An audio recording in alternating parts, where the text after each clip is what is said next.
हनुमान जी, अगर ज़िंदगी में कभी कुछ सीखना है तो हमें हनुमान जी से सीखना चाहिए।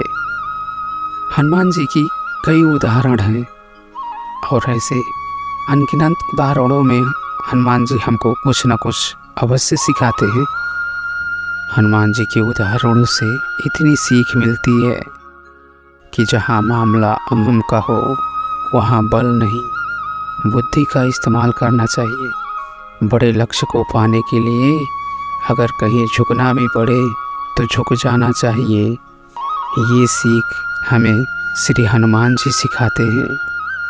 हनुमान जी एक कुशल प्रवक्ता एवं मानव संसाधन का बेहतर उपयोग करने वाले राम भक्त हनुमान जी व्यवस्थापन का जबरदस्त क्षमता रखते हैं।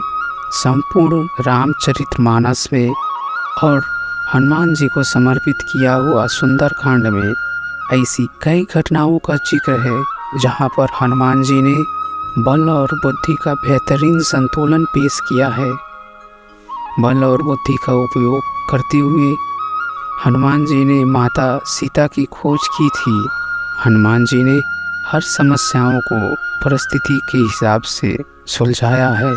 जहां बल का प्रयोग करना था वहां बल का प्रयोग किया है और जहां विनम्रता की आवश्यकता थी वहां उन्होंने बुद्धि का पूर्ण उपयोग कर परेशानी को दूर किया।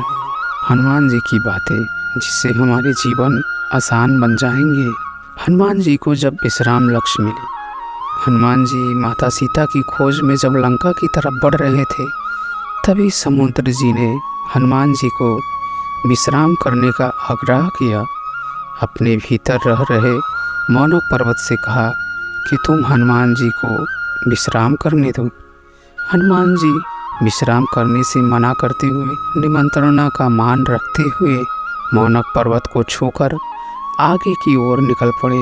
हनुमान जी की इस बात से हमें ये सीखने को मिलता है कि जब तक लक्ष्य की प्राप्ति ना मिल जाए तब तक हमें रुकना नहीं चाहिए और लक्ष्य को हासिल करने के लिए कभी कभी झुकना भी पड़ता है तो झुक जाना चाहिए। लंका की ओर बढ़ते समय हनुमान जी को बीच रास्ते में सुरसा नाम की नाग माता ने रोक लिया और उनको खाने की जिद करने लगी। हनुमान जी ने बहुत समझाया, वो नहीं समझी। यहाँ तक कि हनुमान जी ने वचन भी दे दिया कि प्रभु श्री राम का काम करके आने दो, फिर खुद ही आकर आपका आहार बन जाऊंगा। लेकिन सुरसा नहीं मानी। सुरसा ने हनुमान जी को खाने के लिए जैसे ही अपना शरीर बड़ा किया, हनुमान जी अपना शरीर दुगना बड़ा कर लिए। फिर सुरसा ने अपना शरीर और बड़ा किया। तब हनुमान जी समझ गए कि ये मामला खाने का नहीं, सिर्फ अहम का है।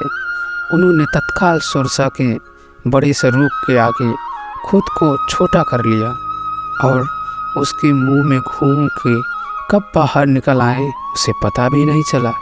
सुरसा हनुमान जी के इस बुद्धि पराक्रम से काफ़ी खुश हो गई और लंका का मार्ग प्रशस्त किया।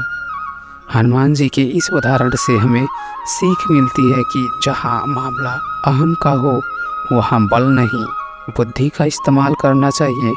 बड़े बड़े लक्ष्य को पाने के लिए कहीं अगर हमें झुकना पड़े तो झुक जाना चाहिए। बोलो सियावर रामचंद्र की जय, राम भक्त हनुमान की जय। काम को समय रहते ही कर लेना चाहिए। ये भी अगर सीखना है तो हमें हनुमान जी से सीखना चाहिए। श्री हनुमान जी जब लंका के द्वार पर पहुँचे, वहाँ लंकिनी नाम की राक्षसी ने उनका रास्ता रोक लिया। हनुमान जी रात के समय में एक छोटा रूप लेकर लंका में प्रवेश कर रहे थे।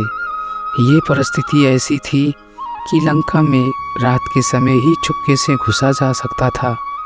समय कम था, इसीलिए लंकिनी से कोई वाद विवाद नहीं किए और सीधे उस पर प्रहार कर दिए। लंकिनी ने हनुमान जी के लिए तुरंत रास्ता छोड़ दिया।